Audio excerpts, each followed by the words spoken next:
Les gens ne doivent pas se présenter au centre de santé sans avoir appelé.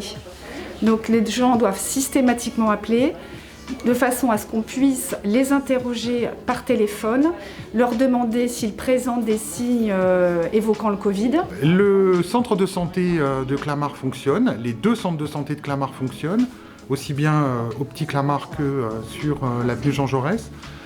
L'idée est de faire en sorte que les patients puissent avoir un contact téléphonique avec nous pour nous expliquer les symptômes qu'ils présentent.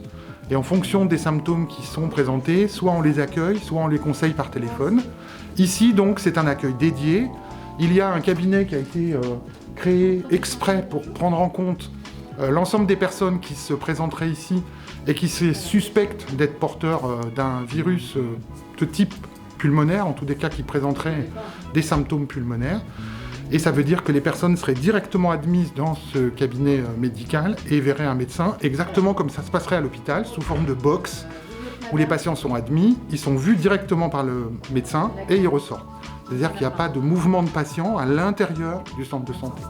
Quand les patients rentrent dans le centre de santé, ils ont obligation d'avoir un coup de gel sur les mains, gel hydroalcoolique, de porter un masque lorsqu'ils ont un symptôme qui pourrait nous faire penser à la présence d'un coronavirus ou en tous les cas d'une atteinte pulmonaire. Et puis ils peuvent éventuellement attendre dans la salle d'attente lorsqu'ils ne présentent pas de signes particuliers à 1 mètre de distance les uns des autres.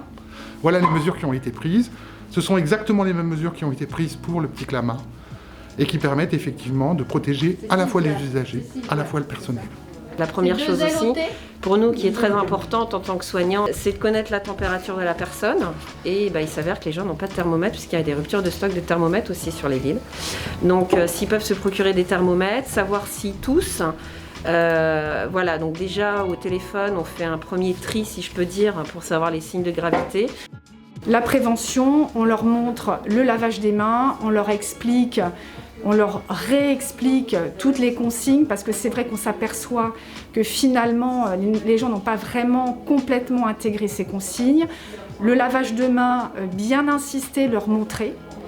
La barrière d'1 mètre à respecter et même au sein de la famille de prendre des précautions.